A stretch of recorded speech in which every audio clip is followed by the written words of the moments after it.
Hello दोस्तों। चलिए आज हम लोग एक नए सेक्शन नए टॉपिक की ओर बढ़ते हैं और पॉलिटी का ही है न्यायपालिका। आपको पता है कि आए दिनों प्रत्येक दिन ये हमेशा न्यूज़ में रहता है।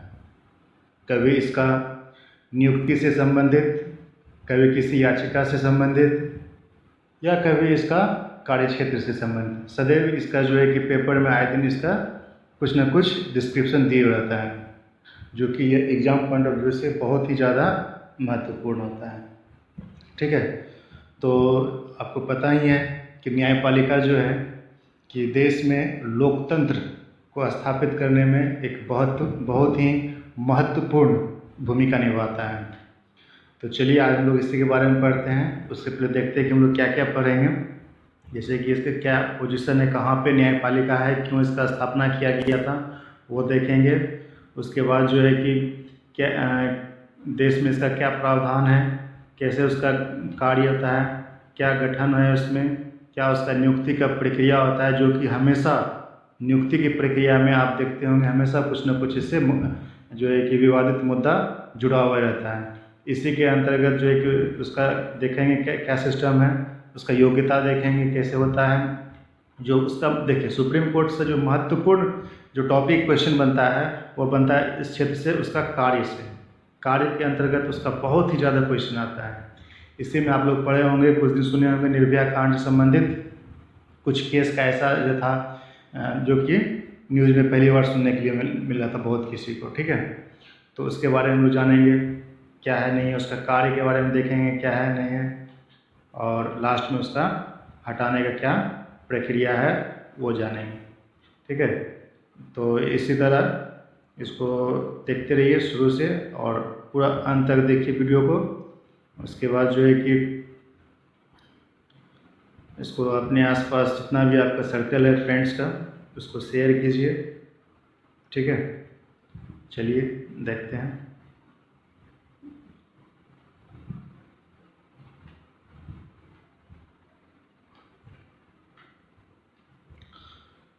तो सबसे पहले जानते हैं कुछ इसका हिस्टोरिकल बैकग्राउंड।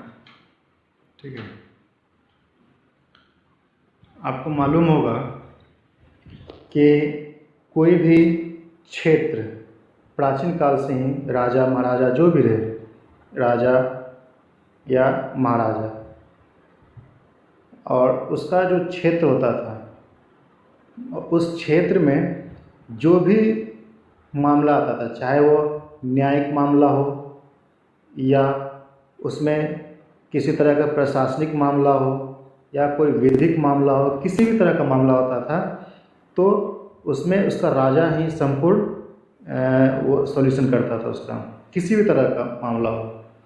इससे क्या हो गया कि पूरे राज्य का जो शक्ति था वह केंद्र हो गया किसके पास, राजा के पास। यदि राजा अच्छा है तब तो राज्य के लिए अच्छा ही होगा। यदि राजा निरंकुश है, राजा यदि निरंकुश है तब तो फिर वह क्षेत्र के लिए और क्षेत्र की जनता के लिए बहुत ही ज़्यादा हानिकारक है। तो इसी सब से संबंधित हुआ क्या कि प्राचीन काल से ही सभी अपने अपने स्तर पर सोचे थे किस तरह से कि राजा के ऊपर एक निरंकुश राजा को उसके ऊपर कंट्रोल किया जाए। तो इस क्षेत्र में बहुत कोई आया। उसी में सबसे पहला जो आया था एक का नाम था अरस्तु, जो सभी जानते होंगे। अरस्तु क्या बोला कि सिंपल एक काम करना है कि जो राजा है, राजा का पावर को डिस्ट्रीब्यूट कर दो। ठीक है, अरस्तु बस इतना ही बोला था कि राजा जो है, राजा का जो पावर है अगर उसको डिस्ट्रीब्यूट कर दिया जाएगा, बांट दिया जाएगा, जिसको लोग विकेंद्रीकरण बोलते हैं, अगर वैसा कर दिया जाएगा तो राजा अपने आप निरंकुश हो जाएगा। मतलब पूरा शक्ति जो है कि राजा के पास नहीं होगा। ठीक है, फिर आगे कुछ दिन के बाद क्या हुआ कि एक फ्रेंच दार्शनिक जिसका नाम था मोंटेस्क्यू। ठीक है, फ्रेंच दार्शनिक जिसका कि नाम था मोंटेस्क्यू, वह जो है कि अपना एक पुस्तक, ठीक है, एक पुस्तक है उसका नाम है, पुस्तक का नाम है द स्पिरिट ऑफ लॉस। ठीक है, the spirit of loss, spirit of loss. इसमें क्या हो गया कि वह जो है मोंटेस्क्यू जो है कि वह पूरा राजा का जो पावर था उसको डिवाइड कर दिया। राजा है, राजा का जो पावर था उसको डिस्ट्रीब्यूट कर दिया। बोला इस तरह से अगर डिस्ट्रीब्यूट करेंगे तभी एक निरंकुश राजा के ऊपर हम लोग अंकुश मतलब उसको कंट्रोल कर सकते हैं, उसको मनमाना ढंग से राज्य क्षेत्र पर राज्य करने नहीं दे सकते हैं। ठीक है, कैसे बांटना है? तो देखिए ये जो विचार था वो एक दार्शनिक थे मोंटेस्क्यू, उन्हीं का था। सबसे पहले वह किस में बांटे? विधायिका। विधायिका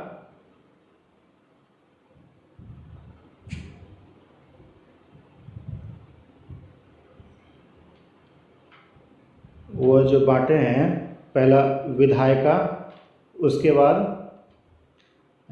कार्यपालिका, उसके बाद न्यायपालिका। ठीक है, समझिए यहाँ पे ये जो मोंटेस्क्यू थे वह किसी भी क्षेत्र का जो मालिक सिंपल पहले एक ही आदमी होता था, उसका नाम था क्या?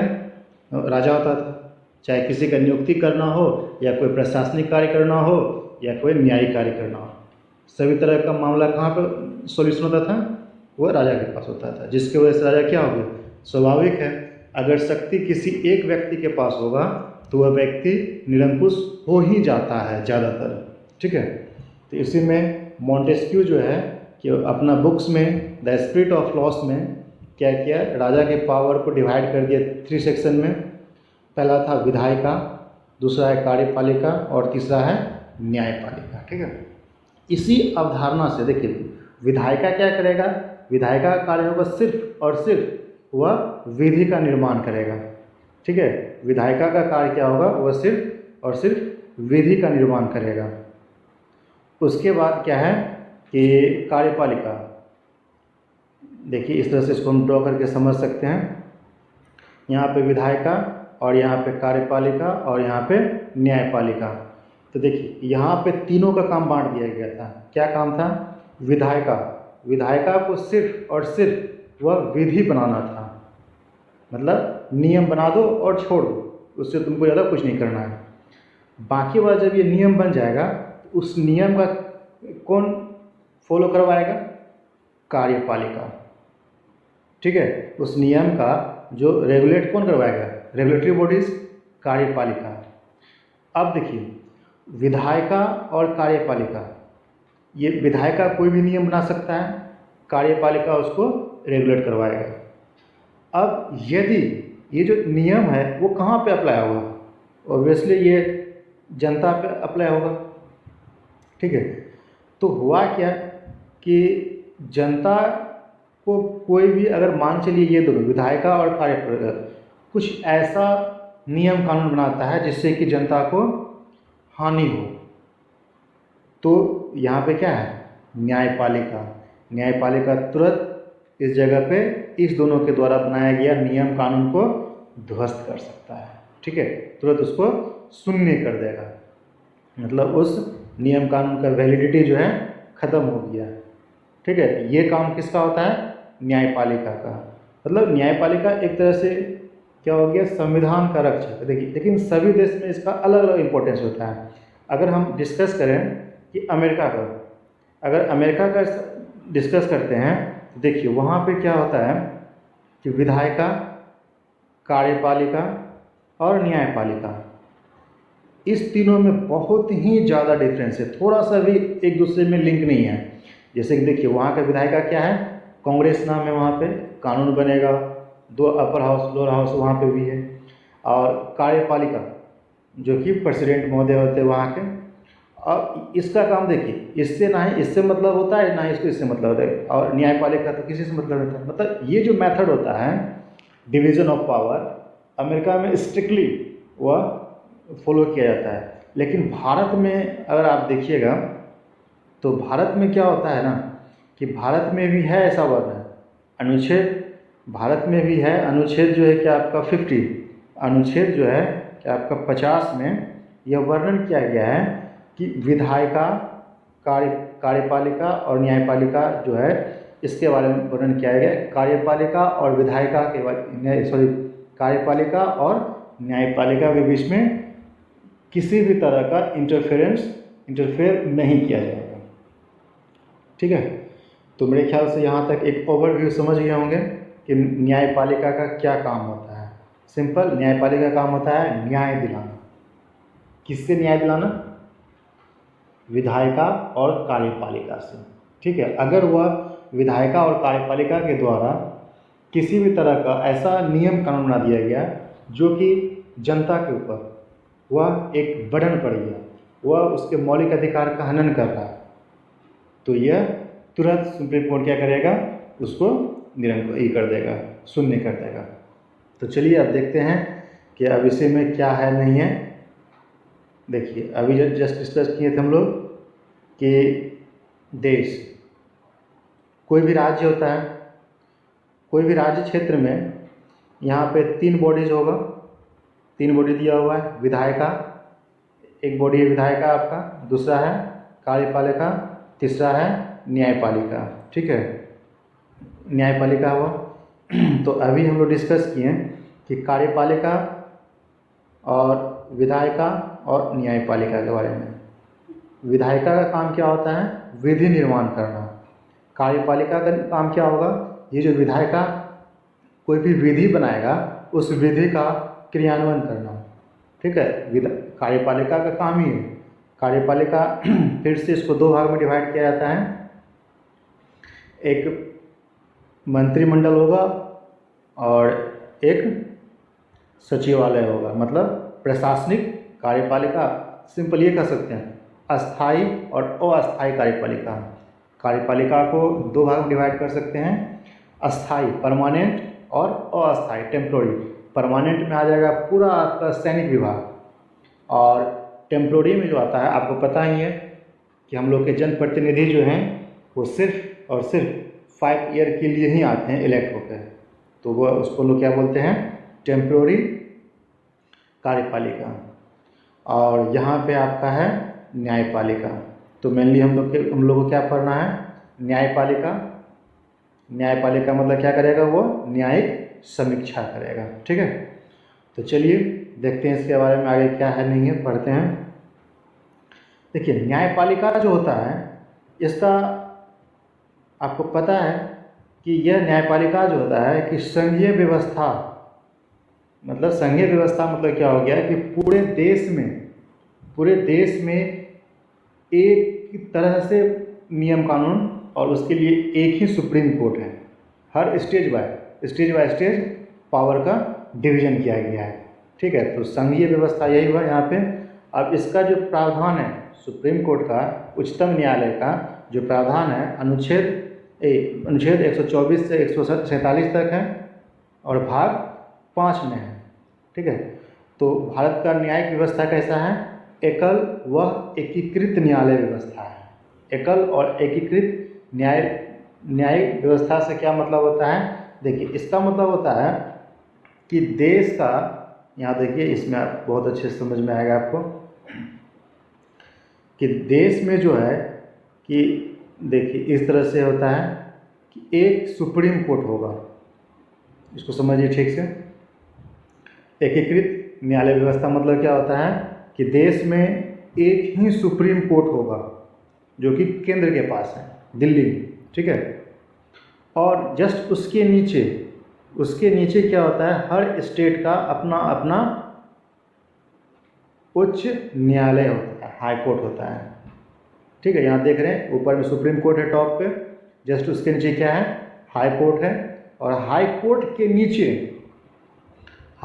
नीचे जो होता है कोर्ट, उसको बोलते हैं सबऑर्डिनेट कोर्ट। इसका मतलब इसमें जो है कि जिला न्यायालय होता है और सत्र न्यायालय होता है। तो यहाँ देखिए आपको एक नहीं लग रहा एक हायरार्की की तरह कि पहले सुप्रीम कोर्ट हुआ, उसके बाद हाई कोर्ट हुआ, उसके बाद फिर जिला कोर्ट, मतलब एक हायरार्की सिस्टम जो लोग बायोलॉजी में पढ़ते हैं वही हो, इस तरह यहाँ किया गया है। टॉप पे है सुप्रीम कोर्ट, जस्ट उसके नीचे है हाई कोर्ट, जस्ट उसके नीचे है जिला न्यायालय और सत्र न्यायालय। जिला न्यायालय क्या देखता है? सिर्फ दीवानी मामला देखता है, और सत्र न्यायालय आपराधिक मामला देखता है। इसी को हम लोग बोलते हैं सुप्रीम। भारत का जो न्यायिक व्यवस्था है कैसा है? वो एकीकृत है। ठीक है, तो हम लोग को पढ़ना है सर्वोच्च न्यायालय। तो देखिए, सर्वोच्च न्यायालय पढ़ने से पहले कोई भी चीज़ पढ़िए तो सबसे पहले उसका एक ग्राफ दिमाग में सेट कर लीजिएगा कि टारगेट क्या है, क्या पढ़ना है इसका, अपने आप इजी वे में समझ में आएगा। ठीक है, तो चलिए अगला देखते हैं क्या है। अब आ गया जिसके बारे में हम डिस्कस कर रहे थे कि उसको समझना होगा कि सर्वोच्च न्यायालय है तो उसमें हमको पढ़ना क्या है। जो उस पर ये समझ में आ जाएगा कि हमको उसमें क्या क्या पढ़ना है, तो अपने आप टोटल चीज़ का रिमाइंड हो जाएगा। तो देखिए, सर्वोच्च न्यायालय में हमको पढ़ना है गठन, कि उसका गठन कब किया गया है, क्या उसमें है नहीं है। उसके बाद उसका नियुक्ति, फिर उसका योग्यता। नियुक्ति के लिए मान के चलिए कोई भी वैकेंसी निकलता है तो उसका योग्यता तो पूछता है ना, योग्यता होता है। उस योग्यता के बाद कार्य और शक्ति, कि उसको क्या क्या पावर दिया जाएगा।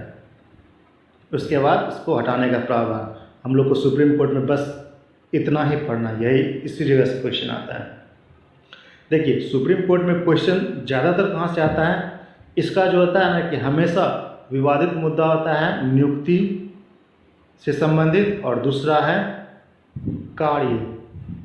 इसका मतलब क्या हो गया, सुप्रीम कोर्ट का जो मोस्ट इम्पोर्टेंट टॉपिक है आपका, उसका नियुक्ति है और उसके बाद कार्य। अगर इसमें भी पूरा ओवरऑल हम देखें तो सबसे पहले टॉप में हमको कार्य के बारे में समझ जाना है। यदि कार्य हम इसका समझ गए हैं तो इसका मतलब है कि हम टोटली 100% सुप्रीम कोर्ट के बारे में समझिए, क्योंकि ज़्यादातर क्वेश्चन आपका कार्य से ही आता है। तो चलिए वन बाय वन पढ़ते हैं इसी को। गठन कैसे किया गया है, क्या प्रावधान है भारत के संविधान में, उसके बाद नियुक्ति पढ़ेंगे, उसके बाद योग्यता पढ़ेंगे, उसके बाद कार्य, तब उसको हटाने का प्रावधान। ठीक है, तो चलिए देखते हैं। पहला है गठन। तो देखिए, गठन में हमको क्या जानना है, इसमें कुछ फैक्ट है बस और कुछ नहीं है। तो आपको पता है कि इसका जो है प्रावधान किया गया अनुच्छेद 124 में। तो देखिए, भारत में जो है कि सर्वोच्च न्यायालय का सबसे पहली बार स्थापना किया गया था। आपको याद होगा रेगुलेटिंग एक्ट, हिस्ट्री में पढ़ेंगे या फिर संविधान में भी पढ़िएगा। ठीक है, तो भारत में जो एक एक्ट लाया गया था समय समय पर ब्रिटिश के द्वारा, ताकि किस तरह से यहाँ पर रेगुलेट कर सकते हैं। रेगुलेट क्या नाम है, रेगुलेटिंग एक्ट, मतलब हाउ टू रेगुलेट। ठीक है, कैसे इसको रेगुलेट करेंगे, यहाँ की जनता को कैसे अपने अंडर में कंट्रोल में रखेंगे। तो वो समय समय पे क्या लाता था, एक नियम कानून का बंडल बोल सकते हैं, उसी को लोग बोलते हैं रेगुलेटिंग एक्ट। तो उसी रेगुलेटिंग एक्ट 1773 में क्या हुआ था कि सबसे पहले कलकत्ता में एक उच्च न्यायालय का स्थापना किया गया था। देखिए, यहाँ पे ध्यान दीजिएगा, ये नाम मात्र ही था, लेकिन नाम मात्र ही सही, आखिर स्थापना तो हुआ न्यायिक व्यवस्था। क्योंकि इसके अगेंस्ट में आप ब्रिटेन के प्रीवी काउंसिल में जाके अप्लाई कर सकते हैं। अगर वहाँ कीजिएगा तो आप बाइज्जत बरी हो सकते हैं।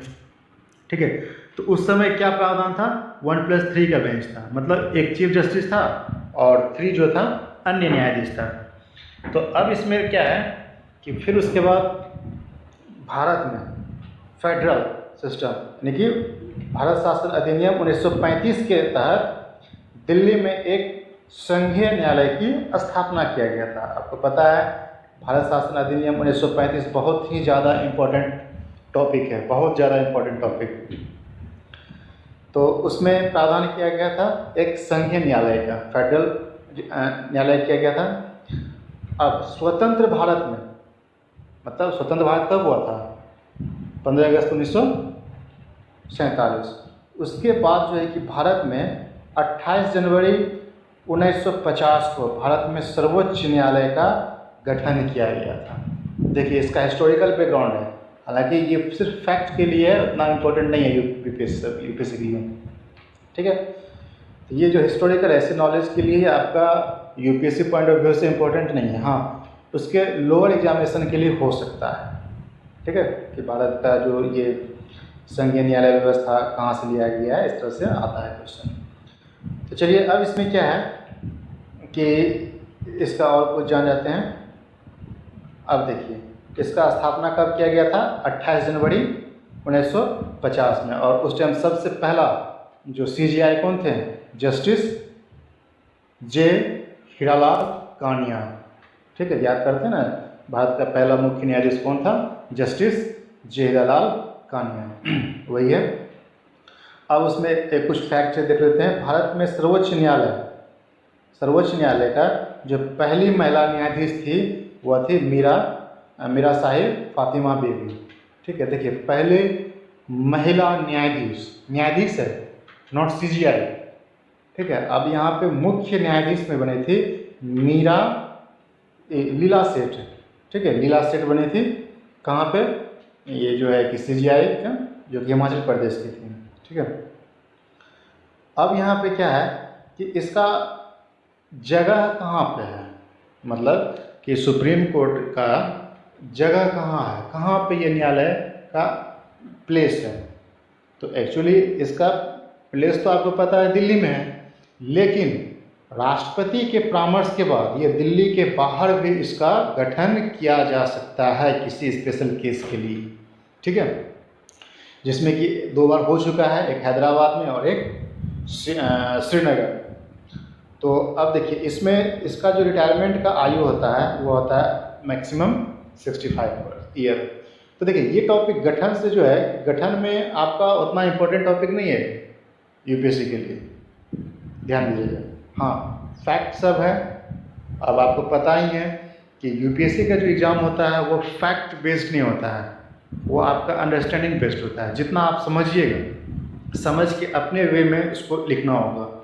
हाँ, उसको और ज़्यादा इफेक्टिव बनाने के लिए उसमें हमको फैक्ट ऐड करना ही होता है। उस पॉइंट ऑफ व्यू से आप इसको इम्पोर्टेंट मान सकते हैं। चलो ठीक है, नेक्स्ट देखते हैं क्या है। गठन में हमको इतना ही जानना था। अब उसके बारे में है उसका नियुक्ति कैसे होता है। ठीक है, अभी हम बोले थे नियुक्ति से संबंधित हमेशा इसका क्या होता है, विवाद होते रहता है, हमेशा ये विवादित मुद्दा होता है नियुक्ति से संबंधित। इसलिए इस टॉपिक को आपको अच्छे से समझना है। तो चलिए देखते हैं क्या है। होता है क्या है कि नियुक्ति से संबंधित इसका आपको कुछ थोड़ा सा बैकग्राउंड जानना पड़ेगा, हिस्टोरिकल बैकग्राउंड, तभी आपको समझ में आएगा। इसका नियुक्ति से संबंधित 4 मामला आया है अब तक भारत में। ठीक है, भारत में नियुक्ति से संबंधित 4 मामला आया है। क्या मामला आया है? तो देखिए, चाहे वो सुप्रीम कोर्ट का जज हो या फिर हाई कोर्ट का जज हो, उसका नियुक्ति राष्ट्रपति ही करता है। ठीक है, चाहे वो जज कहाँ का हो, सुप्रीम कोर्ट का हो या फिर हाई कोर्ट का हो, उसका जो नियुक्ति किसके द्वारा होगा? राष्ट्रपति के द्वारा होगा। अब राष्ट्रपति अपने मन से तो नहीं कर सकता है जी, नहीं, तो वह किसी न किसी से सपोर्ट मांगेगा, हेल्प मांगेगा। तो वह सीजीआई से मांगता है, भारत का मुख्य न्यायाधीश, जो उच्चतम न्यायालय के मुख्य न्यायाधीश हैं, उनसे परामर्श मांगता है।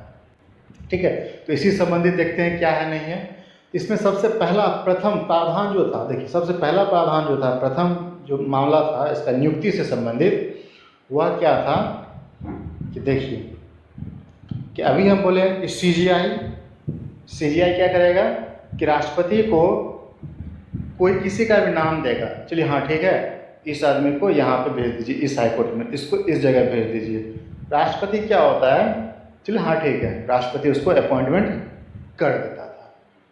ठीक है, तो इस जगह पे क्या हो गया कि राष्ट्रपति और सीजीआई के बीच में सिर्फ विचार विमर्श हुआ था, नहीं हाँ ये आदमी सही है तो इसको अपॉइंटमेंट कर देना चाहिए, या ये गलत है इसको अपॉइंटमेंट नहीं करेंगे। तो वहाँ पे सिर्फ और सिर्फ विचार विमर्श के माध्यम से अपॉइंटमेंट होता था। तो अब यहाँ पर देखिए एक समस्या हो गई कि सीजीआई जिसका भी नाम जो है कि वो आगे फॉरवर्ड करता था प्रेसिडेंट के पास, तो प्रेसिडेंट तो उतना उनको उस फील्ड में एक्सपीरियंस था नहीं।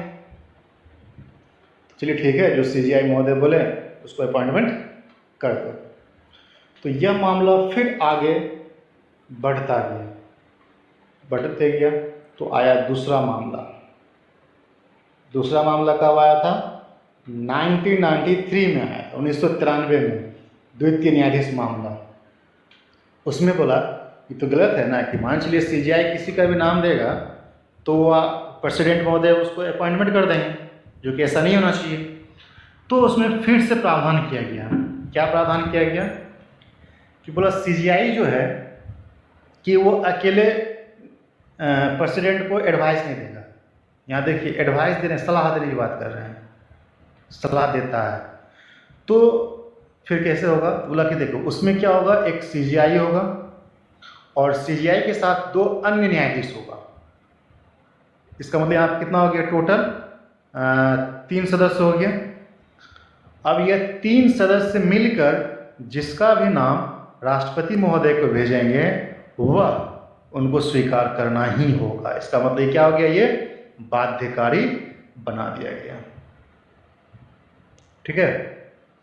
तो दूसरा मामला में 2 सीजीआई प्लस 2 सीजीआई, 1 सीजीआई और 2 अन्य न्यायाधीश मिलकर जिसका भी नाम फॉरवर्ड करते थे प्रेसिडेंट महोदय के पास, वो जो है कि उसको अपॉइंटमेंट कर देते थे।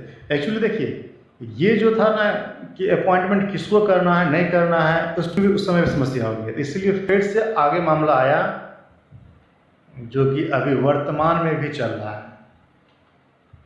तृतीय न्यायाधीश मामला 1998 उसमें क्या था, बोला गया कि अब ऐसा नहीं होगा।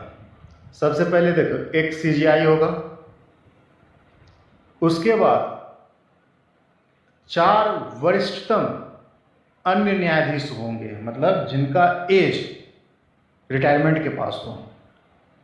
तो टोटल कितना आदमी हो गया? 4 + 1 5 सदस्य, और ये 5 सदस्य मेजॉरिटी के आधार पर जिसका भी नाम पास करेंगे राष्ट्रपति महोदय को उनका नाम पास करना ही होगा। ठीक है। और ये जो संस्था बना 4+1 का बेंच, इसी को हम लोग बोलते हैं कोलिजियम सिस्टम। आपको ये कि राष्ट्रपति क्या कहते हैं, सीजीआई जो है, मतलब न्यायपालिका में कोई वैकेंसी को भरना होता है तो खुद से भरो, अपने से वहाँ के जो मुख्य न्यायाधीश है या वहाँ का सदस्य जो है जिसका मन उसका नियुक्ति कर देगा। हो सकता है कुछ पहले भी होता होगा, कुछ भी होता होगा, पता नहीं। तो ये सब को देखते हुए जो वर्तमान सरकार है 2015 में 99वां संशोधन लाया। ठीक है। उसमें क्या बोला कि चलो ये कोलिजियम सिस्टम को ख़त्म कर देते हैं। कोलिजियम सिस्टम को ख़त्म कर दें तब क्या लाएंगे? तब एक नया आया है आयोग, उसका क्या नाम था? NJAC। ठीक है। जो नया प्रावधान लाया NJAC, national judicial academic commission. ठीक है, न्यायिक। अब इसमें क्या हुआ कि बोला ठीक है तो देखते हैं। अच्छा, इसमें सदस्य कौन कौन सा होगा? सदस्य जो होंगे, एक मुख्य न्यायाधीश। देखिए कोलिजियम सिस्टम में 99वां संविधान संशोधन में लाया गया था NJAC कोलिजियम की जगह पे। तो बोला इसमें क्या किसका किसका ये इसमें कौन कौन सदस्य होगा? सबसे पहला आया था मुख्य न्यायाधीश, 2 अन्य न्यायाधीश, एक कानून मंत्री और 2 व्यक्ति जो होगा कानून का ज्ञाता। चलिए ये 2 तो व्यक्ति सही है, न्यायपालिका से संबंधित हैं तो इसको कोई दिक्कत नहीं है। लेकिन ये कानून मंत्री जो है ये तो विधायिका का पार्ट है, कानून ज्ञाता है तो विधायिका का पार्ट है। और हम लोग अनुच्छेद 50 में जानते हैं कि विधायिका और कार्य न्यायपालिका इस दोनों के बीच में कोई भी अपना जो है कि क्षेत्र क्रॉस नहीं करेगा, जो कि संविधान का उल्लंघन है। इसीलिए इसको ये संस्था को कैंसिल कर दिया, बोला नहीं NJAC नहीं है। अब यहाँ देखिए, अगर आप इमेजिन कीजिए विधायिका अगर न्यायपालिका में आ जाएगा तब क्या होगा? क्या न्यायिक प्रक्रिया आपको लगता है कि वो सही होगा? वर्तमान समय में आपको पता होना चाहिए 43% ऐसा विधायक हैं सांसद महोदय जिनके ऊपर गंभीर केस है, गंभीर आरोप है। अब बताइए कि एनजेसी में अगर विधायिका का इंटर होना, क्या न्यायपालिका का स्वतंत्र अस्तित्व रहना हो पाएगा कभी भी? क्या लग रहा है कि आपको वो सही जो होगा डिसीजन दे पाएगा? जी नहीं, ये लोकतंत्र के लिए ही खतरा था। इसीलिए वर्तमान मुख्य न्यायाधीश जो थे वो इसको क्या कर दिए, बोले नहीं, ये अनुच्छेद 50 का उल्लंघन है, ठीक है, तो इसलिए इस व्यवस्था को खत्म कर दिया गया। तो देखिए, इसका जो नियुक्ति होता है सुप्रीम कोर्ट में, न्यायाधीश का जो नियुक्ति होता है वो देखिए नियुक्ति कैसे होता है। चलिए इसका पहले ग्राफ में देखते हैं अच्छे से। कोलिजियम माध्यम से होगा, कोलिजियम मेथड से। बीच में आया था एनजे से, एनजेएसी तो खत्म हो गया। कोलिजियम मेथड में हम आपको बोले थे कि इसमें 4+1 का बेंच रहता है, 4 अन्य न्यायाधीश जो कि वरिष्ठतम एज का हो, ध्यान दीजिएगा, वरिष्ठ न्यायाधीश होना चाहिए। अब ये वरिष्ठ मतलब कोलिजियम सिस्टम जो है कि वह जिसका भी नाम यहाँ पे देगा राष्ट्रपति महोदय के पास, राष्ट्रपति क्या करेगा, इस जगह पे इसको अपॉइंटमेंट कर देगा। यहाँ पे भी एक प्रॉब्लम होगी, यहाँ पे भी एक समस्या है, और आंतरिक समस्या देखिएगा तो यहाँ पे भी एक समस्या है। वह क्या है, चलिए देखते हैं थोड़ा सा। होता है क्या है ना कि जो ये कोलिजियम है, कोलिजियम सिस्टम एक लिस्ट बनाता है। मान चलिए ये 100 जस्टिस का, 100 न्यायाधीश का लिस्ट बनाया, और वो लिस्ट कहाँ गया, राष्ट्रपति महोदय के पास। अब आप बताइए कि ये तो संघीय व्यवस्था है, इसमें हेड तो पीएम साहब होते हैं, तो राष्ट्रपति महोदय को पीएम साहब एडवाइस देते हैं, ये 100 आदमी है ना, 100 आदमी पे साइन नहीं करना है। हो सकता है ये 100 आदमी में ये 5 जो सदस्य हैं उनका ही आदमी ज़्यादातर या किसी भी तरह इन किए होंगे, इसीलिए 100 है तो 5 पे कर दो, बाकी बात आराम से रेस्ट करेगा।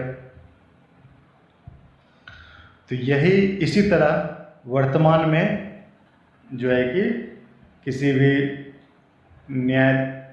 उच्च न्यायालय या उच्चतम न्यायालय में न्यायाधीश का नियुक्ति होता है, ठीक है। इसीलिए अब हम लोग का देखते होंगे बहुत ही ज़्यादा न्यायिक व्यवस्था जो केस होता है, बहुत ही लंबा समय लगता है, 20 साल 25 साल, आदमी मर जाता है तब उसके बाद आता है उसका नाम, नहीं हाँ चलो उसको जस्टिस मिला, या क्या हुआ नहीं हुआ। यही कारण है कि हम लोग में जो देश में उसका नियुक्ति का प्रक्रिया ही ऐसा है कि ज़्यादातर राज्य का जो न्यायाधीश होते हैं उनका सीट वैकेंट रहता है। तो चलिए यहाँ पे फिलहाल वो नहीं था हम लोग का टॉपिक, यहाँ पे न्यायाधीश का नियुक्ति पढ़ना है। तो आपको नियुक्ति में ये ध्यान रखना होगा, कोलिजियम सिस्टम, एनजेसी। अब उसके बाद एक और नियुक्ति होता है। मान के चलिए कोई न्यायाधीश है, चलिए सीजीआई होगा, और सीजीआई जो है कि अभी कुछ दिन के लिए एब्सेंट है, छुट्टी पे है किसी भी कारणवश से, तो राष्ट्रपति महोदय क्या करेंगे, अनुच्छेद 126 के अंतर्गत, अनुच्छेद 126 के अंतर्गत किसी भी अन्य कार्यकारी न्यायाधीश को नियुक्त कर सकते हैं। ध्यान दीजिए, वो कार्यकारी न्यायाधीश होगा, ऐसा नहीं कि वो परमानेंट हो गया, ठीक है। एक और तरह से नियुक्ति होता है, उसको बोलते हैं तदर्थ न्यायाधीश, एडहॉक जस्टिस बोलते हैं सर, ठीक है। तो इसमें क्या होता है कि एक हम लोग देखिए ऐसे समझिए, कोई भी सज़ा, कोई भी केस सुप्रीम कोर्ट में जो होता है वह मेजॉरिटी के बेस पर डिसीजन लिया जाता है, और कोई भी केस सुनवाई होने के लिए मिनिमम जस्टिस का होना जरूरी है, कम से कम न्यायाधीश का होना जरूरी है। 1/10 वहाँ पे रहेगा ही रहेगा, तभी कोई भी केस सुनवाई हो सकता है। तो अब मान के चलिए 10 आदमी की जरूरी है और उस समय वर्तमान में जो है कि 8 ही आदमी हैं, तब क्या वो केस का सुनवाई होगा? जी नहीं होगा। तब उसके लिए क्या करना होगा? उस समय 2 और अन्य न्यायाधीश को उसमें इंक्लूड करेगा। इसका मतलब वहाँ पे 10 उसको पुराना है और 10 पुर गया, तब जाके कोई भी सज़ा का या फिर कोई भी केस का सुनवाई करेगा।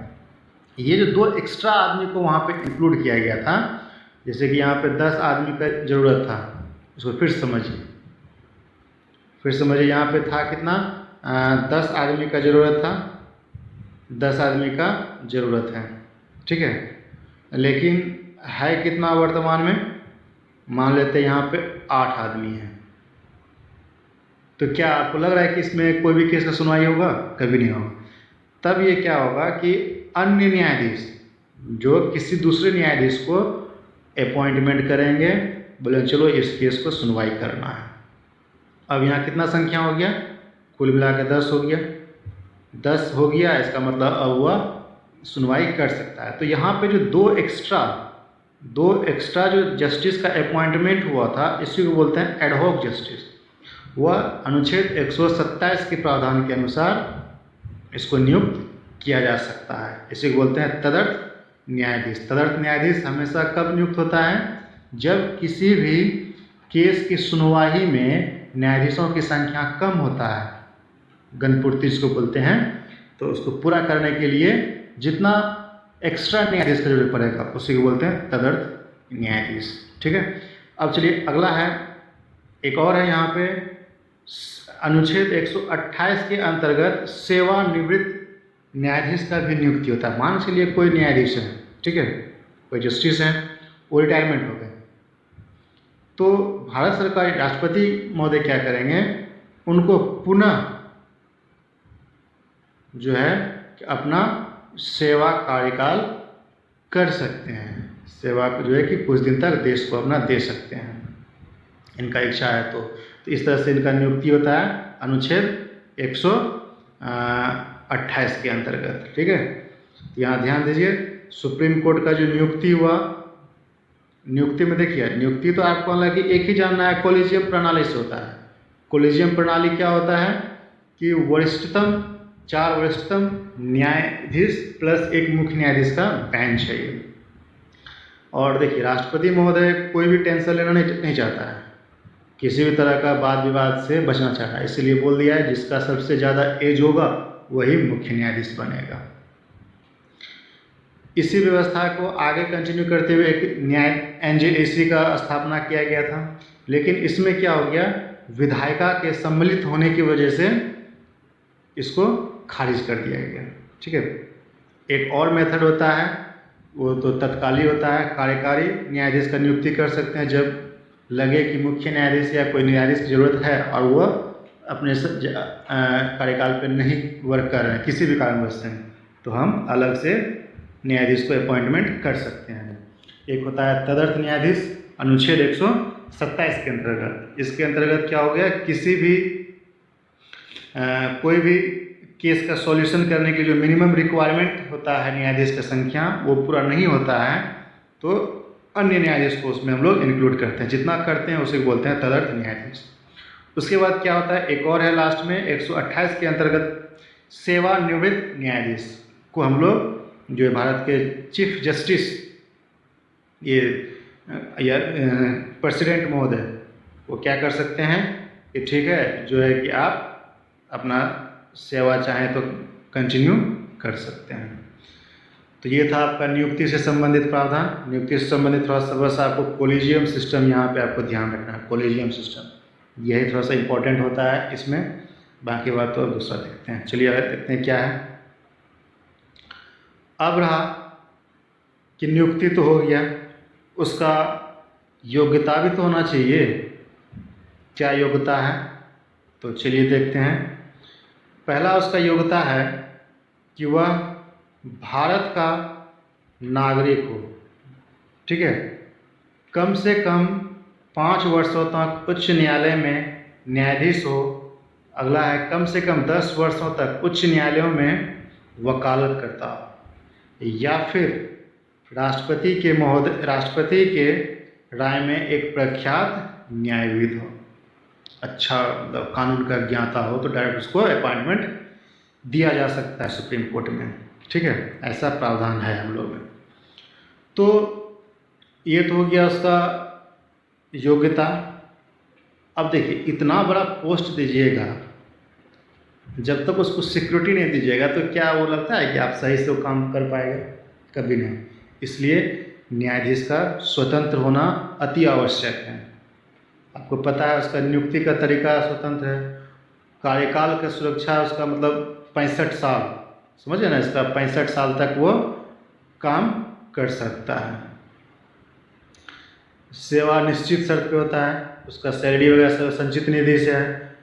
और उसमें भी क्या है, लास्ट में है कि न्यायाधीश का जो आचरण होगा, उस आचरण से संबंधित कहीं पे भी किसी भी जगह बहस नहीं हो सकता है। अगर होगा तो जाइए जेल। ठीक है, चलिए अब देखते हैं इसमें क्या है आगे। अब आ गया हम लोग का मेन इम्पोर्टेंट टॉपिक, जो कि आपको इसको हमेशा जो इसी से क्वेश्चन आता है। ठीक है, आपको इसको ध्यान में रखना होगा। और ये इम्पोर्टेंट सेगमेंट है, कार्य एवं शक्ति। चलिए एक बार ऐसे ओवरव्यू देखते हैं, तब आगे बढ़ेंगे क्या है नहीं है। कार्य एवं शक्ति में क्या आता है, उसका मूल क्षेत्राधिकार। मूल क्षेत्राधिकार मतलब क्या हो गया कि कोई भी ऐसा संवैधानिक मामला होना चाहिए जो स्टेट के बीच में डिस्प्यूटेड विवादित मुद्दा हो, स्टेट और सेंट्रल के बीच में विवादित मुद्दा होगा, तो उसका समाधान कहाँ पे किया जाएगा? मूल क्षेत्राधिकार के द्वारा। और ये जो क्षेत्राधिकार होता है, इसके पास विशेष अधिकार इसको बोलते हैं। सुप्रीम कोर्ट के पास ये इसका विशेष अधिकार है, क्योंकि ऐसा जो पावर होता है वह उच्च न्यायालय को नहीं दिया गया, हाई कोर्ट को नहीं मिला है। ठीक है, ये सिर्फ किसको मिला है? सुप्रीम कोर्ट को मिला है। इसलिए यह मूल क्षेत्राधिकार जो होता है उसका विशेष पावर है।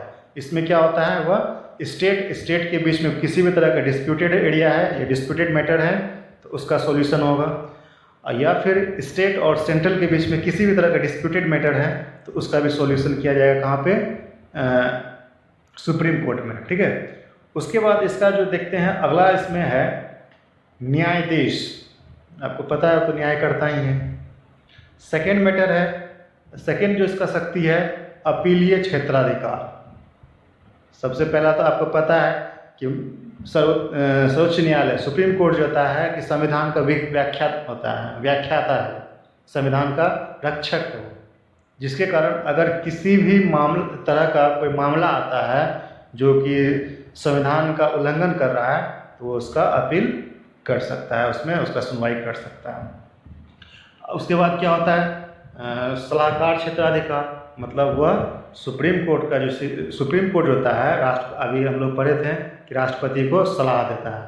राष्ट्रपति को सलाह देने के लिए भी यह बाध्य भी है, ध्यान दीजिएगा। कुछ मैटर में बाध्य है और कुछ में नहीं है। अनुच्छेद 143 के अंतर्गत क्या है, वो राष्ट्रपति को सलाह देता है।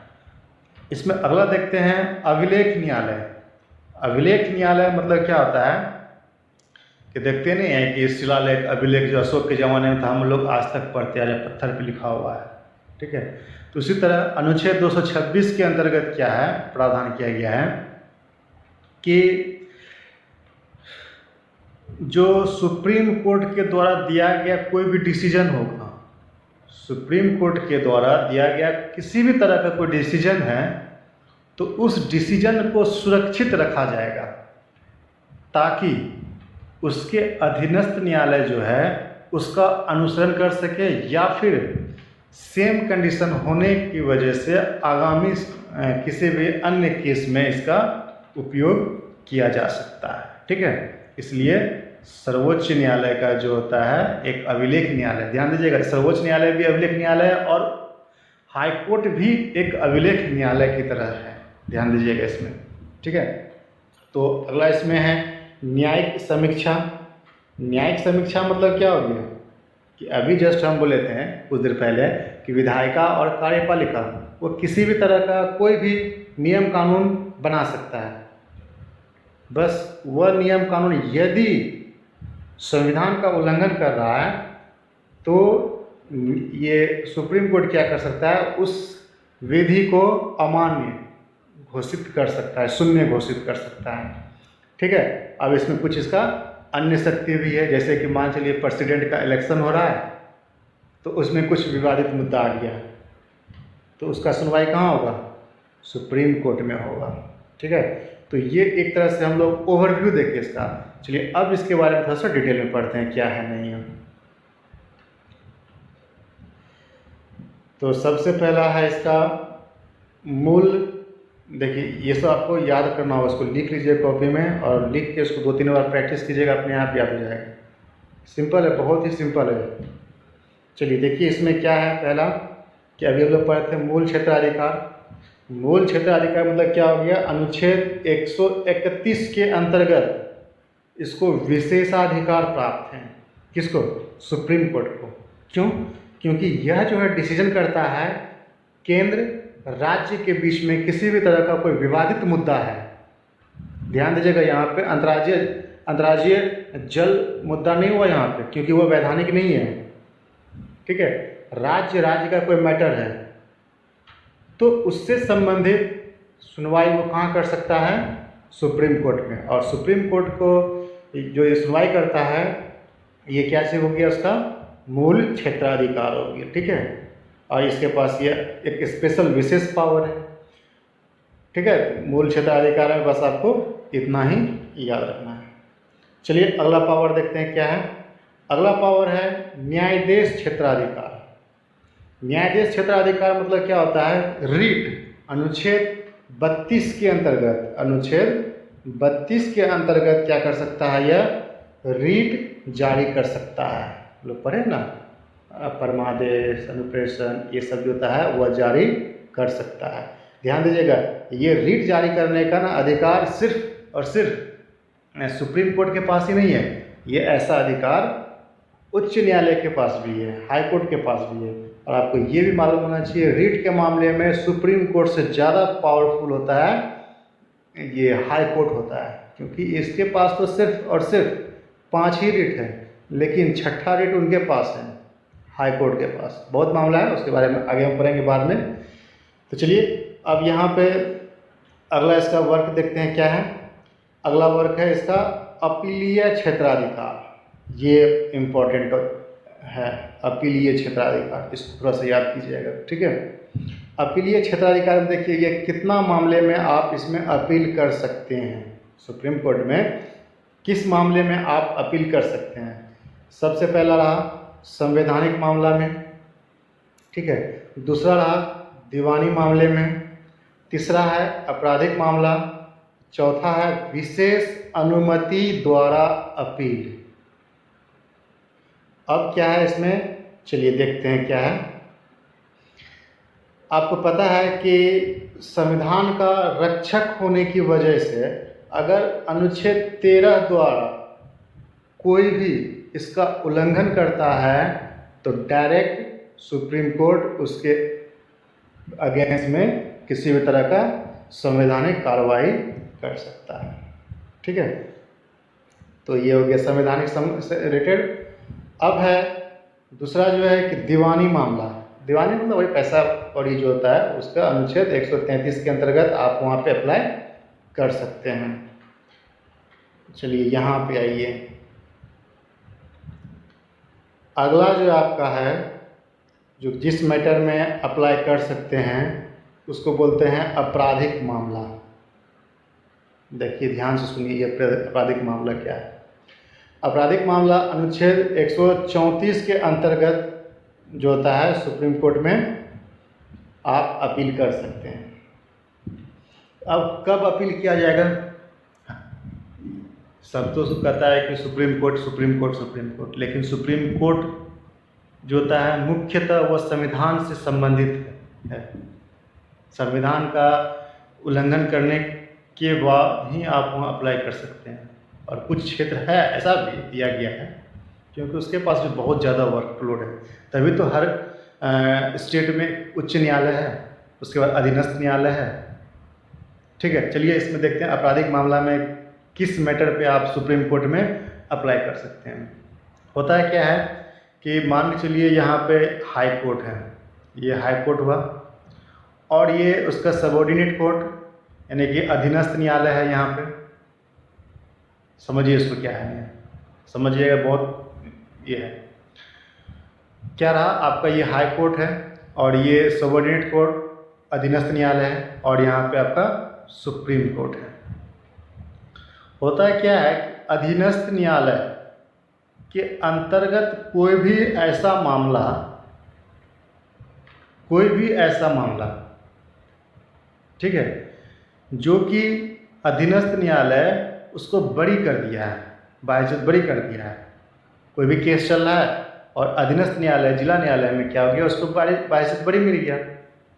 जब उसको बाइज्जत बरी वहाँ मिल गया है, और पुनः ये हाई कोर्ट क्या करेगा कि उसको जो बरी मिला है उसको दे दिया मृत्यु दंड, बुला के, नहीं अब तुमको मृत्यु दंड होगा। तब इस केस में क्या होगा, यह व्यक्ति कहाँ चला जाएगा, डायरेक्ट सुप्रीम कोर्ट। ठीक है, देखिए यहाँ पे जो दो तरह से अपील होता है। हाई कोर्ट जो होता है, अगर अधीनस्थ कोर्ट किसी को बाइज्जत बरी कर दिया और हाई कोर्ट क्या किया, उसको बुला के सजा दे दिया, तो वह जाके अपना सुप्रीम कोर्ट में अपील कर सकता है। ये व्यक्ति जो है सुप्रीम कोर्ट में अपील कर सकता है। ठीक है, दूसरा मामला क्या होता है कि वह केस अधीनस्थ न्यायालय में चल ही रहा है, ठीक है, और हाई कोर्ट क्या किया, उस मैटर को अपने पास बुला लिया और जाके उसको सजाए मौत दे दिया।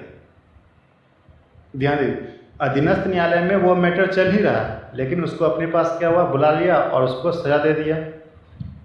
इस मैटर में भी सुप्रीम कोर्ट जा सकते हैं। ठीक है,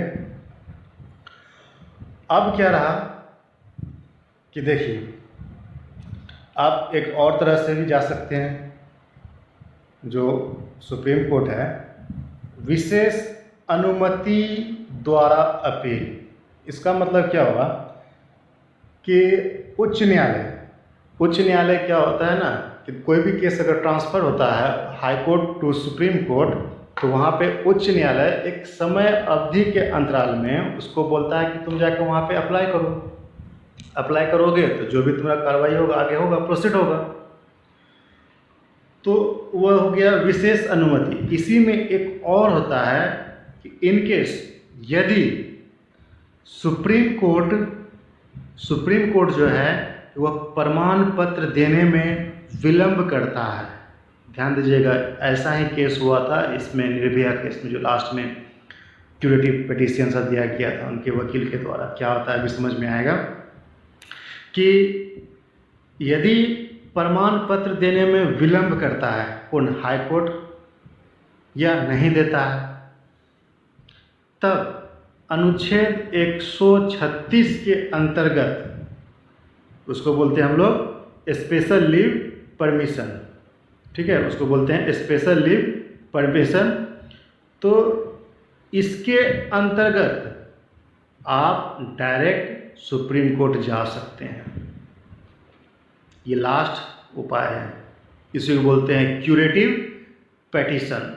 ये खारिज हुआ तब तो फिर उसको मरने से, सजा देने से कोई नहीं बचा सकता है। ठीक है, तो ये जो स्पेशल पावर होता है 136, क्या हो गया, क्यूरेटिव पिटीशन। इसी को हम लोग बोलते हैं स्पेशल लीव परमिशन, जो कि डायरेक्ट आप सुप्रीम कोर्ट में अप्लाई कर सकते हैं। ठीक है, तो यहाँ पे बहुत कुछ यहाँ पे सीखने के लिए मिल गया। तो एक बार ऐसे ही रिव्यू कर लेते हैं पुनः कि देखिए, अपील आपके किस मामले में कर सकते हैं।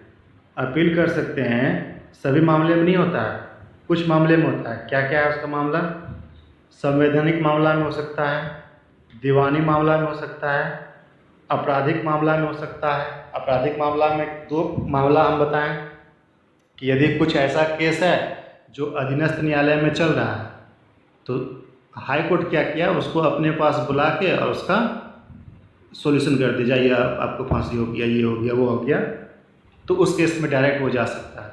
दूसरा केस क्या हुआ, यदि अधीनस्थ न्यायालय बाइज्जत बरी कर दिया और हाई कोर्ट क्या हुआ, उसको बुला के सजा दे दिया, तो इस केस में भी वह सुप्रीम कोर्ट जा सकता है। तो सुप्रीम कोर्ट डायरेक्ट नहीं जाता है, सुप्रीम कोर्ट जो होता है आपको हाई कोर्ट परमिशन देगा तभी आप जा सकते हैं, अनुच्छेद 134 के अंतर्गत वो समय अवधि देगा कि नहीं आपको इतने दिन के अंदर जाना है और नहीं जाना है। यदि वह कागजात कोई प्रमाण पत्र देने में विलम्ब करता है, सुप्रीम कोर्ट से किसी भी तरह का कागजात वैसा भी होता है, अगर मिलने में विलम्ब होता है, तब भारत में एक प्रावधान है, क्या प्रावधान है, SPL अनुच्छेद 136 के अंतर्गत आप डायरेक्ट सुप्रीम कोर्ट जा सकते हैं। इसी को बोलते हैं क्यूरेटिव पेटिशन। ठीक है, तो चलिए देखते हैं अगला क्या है। अगला है यहाँ पे सलाहकार क्षेत्राधिकार। अभी हम बोले थे कि संविधान का से संबंधित किसी भी मामले के लिए अगर राष्ट्रपति जानना चाहेगा क्या है प्रावधान नहीं है, तो वह राष्ट्रपति को सलाह दे सकता है। तो राष्ट्रपति को यह दो तरह से सलाह दे सकता है। देखिए, एक कोई भी सार्वजनिक महत्व से संबंधित कुछ प्रावधान होगा तो राष्ट्रपति उनसे पूछ सकता है।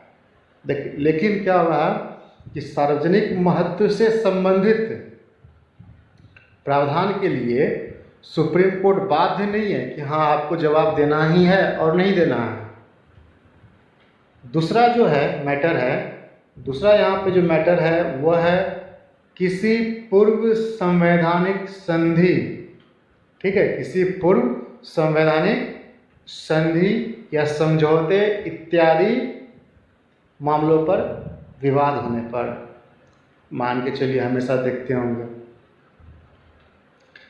कि सब पुराना कोई भी केस आता है उसका PIL डाल दिया जाता है, तो फिर से उसको इम्प्रूव किया जाता है, तो उससे संबंधित राष्ट्रपति को सलाह देने के लिए सुप्रीम कोर्ट क्या है, बाध्य है। चलिए अब अगला टॉपिक है, देखते हैं क्या है। अगला है आपका अभिलेख न्यायालय। अभिलेख न्यायालय अनुच्छेद 129 के अंतर्गत क्या था कि उसका जो डिसीजन होता है उसको सुरक्षित रखा जाता है, ताकि उसका अधीनस्थ न्यायालय, उसका जो अधीनस्थ न्यायालय है यानी कि हाई कोर्ट हुआ, अगर सेम प्रावधान है, सेम कंडीशन है, तो इस केस को फॉलो करते हुए सजा सुना सकता है। ठीक है, तो अगला टर्म है यहाँ पे न्यायिक समीक्षा की शक्ति। न्यायिक समीक्षा की शक्ति अभी जस्ट हम डिस्कस किए हैं। इसमें क्या कि यदि केंद्र या राज्य स्तर पर कोई भी ऐसा विधि बना दिया जाता है जो कि संविधान का उल्लंघन करता हो, संविधान का उल्लंघन करता हो, तो सुप्रीम कोर्ट क्या कर सकता है, उसको शून्य कर सकता है, अमान्य कर सकता है। ठीक है, वह जो होता है केस, विधि नियम कानून, वह उसको डिसमिस कर सकता है। इसी को बोलते हैं न्यायिक समीक्षा की शक्ति। ठीक है, तो चलिए अगला देखते हैं क्या है अन्य शक्ति। अन्य शक्ति में क्या, अभी जस्ट हम डिस्कस किए कि वो निर्वाचन से संबंधित, राष्ट्रपति का निर्वाचन है तो उसका मुद्दा कौन सॉल्व करेगा, ये सुप्रीम कोर्ट करेगा। अब देखिए अनुच्छेद 137 के अंतर्गत उसके पास स्पेशल पावर है कि अपना ही कोई केस है उसको रिव्यू कर सकता है। तो चलिए हम लोग का अब लास्ट टॉपिक है जो कि ये भी इम्पोर्टेंट ही है, इसमें जानते हैं क्या है हटाने का प्रावधान। हटाने का प्रावधान, इसको बहुत ही ज़्यादा जटिल प्रक्रिया है। और क्या प्रक्रिया है तो इसको समझिए, ग्राफ तरह एकदम दिमाग में सेट हो जाएगा। ठीक है, तो देखिए इसको सिंपली हटाया जाता है विशेष बहुमत के माध्यम से। विशेष बहुमत के माध्यम से आपको पता है कि 3 होता है संविधान संशोधन की तरह से। यहाँ पे होता है विशेष बहुमत और दूसरा होता है विशेष बहुमत प्लस आधे राज्यों का अनुमोदन। ठीक है, तो इसको क्या चाहिए? सिर्फ विशेष अनुमोदन। विशेष अनुमोदन होने के लिए क्या जरूरी है? सदन की कुल सदस्यता का बहुमत तथा सदन के उपस्थित एवं मत देने वाले सदस्यों का 2/3। जब हम लोग संविधान संशोधन की प्रक्रिया पढ़ेंगे तो उसमें जानेंगे कैसे होता है, क्या सब मेथड है। ठीक है, ऐसे संविधान संशोधन 3 तरह का होता है। साधारण होता है, विशेष बहुमत होता है, विशेष बहुमत प्लस आधे राज्यों का अनुमोदन। लेकिन आर्टिकल 368 के अंतर्गत सिर्फ 2 तरह का ही संविधान संशोधन दिया गया है, विशेष बहुमत, दूसरा दिया हुआ है विशेष बहुमत प्लस आधे राज्यों का अनुमोदन। तो चलिए अब देखते हैं क्या है इसका प्रावधान। देखिए, इसको हटाने के लिए राष्ट्रपति ही हटाता है, लेकिन राष्ट्रपति अपने मन से नहीं हटाता है। ठीक है, उसके लिए क्या है? उसके लिए सांसद है। तो होता है क्या है कि उसको उठाने के मुद्दा जो होता है किसी भी हाउस में हो सकता है, राज्यसभा हो या फिर लोकसभा हो। फ़र्क इतना होता है कि लोकसभा होगा तो 100 आदमी और राज्यसभा होगा तो 50 आदमी। लिखित वह किसको देगा? अपना अपना अध्यक्ष को देगा। लोकसभा अपना अध्यक्ष को देगा और राज्यसभा अपना सभापति को देगा। अब इस जगह पे भी रहा कि यदि मान के चलिए कि अध्यक्ष या सभापति महोदय चाहेंगे तो इसको बैक भी कर सकते हैं, मतलब इसको पोस्टपोन भी कर सकते, चलो इसका सुनवाई नहीं होगा। यदि यह सुनवाई करना चाहते हैं सभापति महोदय या फिर अध्यक्ष महोदय, यदि सुनवाई करना चाहते हैं तो क्या होगा? उसके लिए एक 3 सदस्य कमेटी का गठन किया जाएगा। ध्यान दीजिएगा, यदि वह 50 सदस्य या फिर 100 सदस्य के द्वारा पास हो गया सभापति या अध्यक्ष के पास, तो अध्यक्ष महोदय या फिर सभापति महोदय 3 सदस्य का एक कमेटी का गठन करेंगे। अब उस कमेटी में कौन कौन रहेगा? मुख्य न्यायाधीश हो सकता है, किसी भी उच्च कोर्ट का, हाई कोर्ट का मुख्य न्यायाधीश, और एक रहेगा प्रतिष्ठित न्यायविद। ठीक है, यह तीनों उसको जांच करेगा। अगर सही पाया गया तो वह रिपोर्ट कहाँ पे आएगा? सदन में आएगा। ठीक है, वह रिपोर्ट को अगर सही पाया गया, ये जो समिति रिपोर्ट दिया था, इस समिति के द्वारा दिया गया रिपोर्ट अगर सत्य पाया जाता है तो उसका सदन में चर्चा होगा और विशेष बहुमत के आधार पर वह बिल को पेश किया जाएगा। जब ये बिल पेश हो जाएगा तब राष्ट्रपति महोदय उसी दिन से क्या करेंगे? इसको हटा देंगे। ठीक है, तो फिर से एक बार इसको देख लेते हैं कैसे, क्योंकि ये बहुत ही जटिल प्रक्रिया है। सबसे पहले देखिए, लोकसभा हो या राज्यसभा, दोनों, लोकसभा अपने अध्यक्ष को और राज्यसभा अपने सभापति महोदय को। राज्यसभा के मामले में 50 और लोकसभा के मामले में 100 व्यक्ति लिखित वे में देंगे कि हाँ, हम इस न्यायाधीश को हटाना चाहते हैं या इनको ये करना चाहते हैं। तो उसके लिए 3 सदस्य कमेटी गठन होगा जिसमें मुख्य न्यायाधीश होंगे, किसी भी उच्च न्यायालय का अन्य न्यायाधीश होगा या फिर एक प्रतिष्ठित न्यायविद होगा, या नहीं, तीनों सदस्य होगा। वह अगर बिल पास हो जाता है, पारित कर देता है, हाँ इसमें कुछ फॉल्ट है, तो वह कहाँ आता है? सदन में आता है। और सदन में मतलब क्या? वही लोकसभा राज्यसभा, वो पारित करता है विशेष बहुमत से, तभी कहाँ से आता है? राष्ट्रपति महोदय के पास। तब राष्ट्रपति महोदय यहाँ से इनको डिपार्चर देते हैं। तो इस तरह से सुप्रीम कोर्ट का पूरा प्रक्रिया था। ठीक है, तो इस तरह से पढ़ने से बहुत ही आसानी में हम लोग समझ सकते हैं। तो इसको पुनः अगर हम एक ओवरव्यू देखें तो सबसे ज़्यादा इम्पोर्टेंट, अगर आप इसको ध्यान रखिएगा, इस टर्म को इस जगह जो लिखा हुआ है, तो अपने आप सारा चीज़ दिमाग में आ जाएगा। कि हमको क्या पढ़ना है। पहले ये हमको देखना होगा कि गठन पढ़ना है, नियुक्ति प्रक्रिया पढ़ना है, योग्यता पढ़ना है, कार्य पढ़ना है और हटाने की शक्ति पढ़ना है। अब इसमें भी सबसे ज़्यादा इम्पोर्टेंट क्या है? कार्य एवं शक्ति। इसमें भी जो सबसे ज़्यादा इम्पोर्टेंट है इसका कार्य एवं शक्ति, उसके बाद नियुक्ति। ठीक है, तो इसीलिए ये तो हो गया आपका स्टैटिक पोर्शन। स्टैटिक पोर्शन के साथ अब इसमें आप ऐड करते जाइए, कोई भी करंट इवेंट होगा, कोई भी करंट इवेंट इससे लिंक कर दीजिए, तो आपका ये टॉपिक 100% कंप्लीट हो जाएगा।